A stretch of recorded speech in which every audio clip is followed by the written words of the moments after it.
Sir તમે કેટલું ભણેલા છો? MP sir. એમપી એટલે કે મહેનત કરીને પાસ. તો એમ કોને? અચ્છા તમે નીકળી શકો છો. અચ્છા તમે અહીંયા જોબ માટે શું કામ આવ્યા? MP sir. એટલે જોબમાં એમપી એટલે કે money problem sir, money problem. તો એમ કોને? ખાવાના ફોફા છે ખાવાના. અચ્છા તમે નીકળી શકો છો. MP sir. શું? એટલે કે માઇન્ડ બ્લોઈંગ પર્સનાલિટી સર. તો એમ કોને? અચ્છા તમે નીકળી શકો છો. MP sir. અલ્યા ફરીથી આવ્યા, બીજું કઈ આવડે છે કે નહીં? તો તે કહેવાનું. માય પ્રોફાઇલ આપો ને. એમબી. શું? એમબી એટલે મેન્ટલી પંચર. અચ્છા તમે નીકળી શકો છો. જાઓ ઉડો.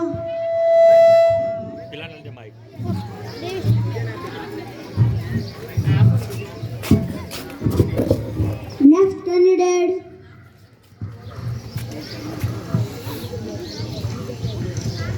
મે I come in sir? Come in. Good morning sir. Good morning. Please sit down.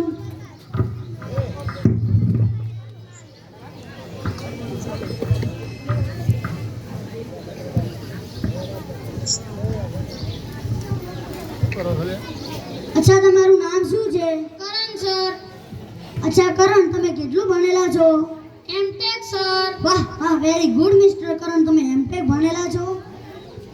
અચ્છા તો મિસ્ટર કરણ હું તમને પ્રશ્ન પૂછું તેના તમે જવાબ આપજો. Okay sir.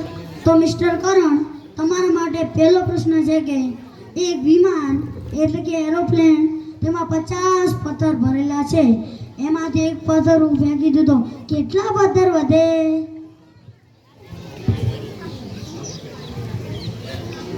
Simple sir. કેટલા?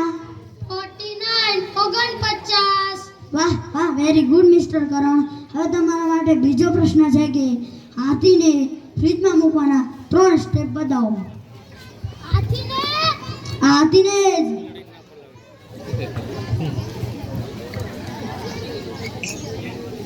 Simple sir. કેવી રીતે? સ્ટેપ 1 ફ્રીજ ખોલો. સ્ટેપ 2 હાથીને અંદર પૂરો. સ્ટેપ 3 ફ્રીજ બંધ કરો. વાહ વાહ વેરી ગુડ મિસ્ટર કરણ.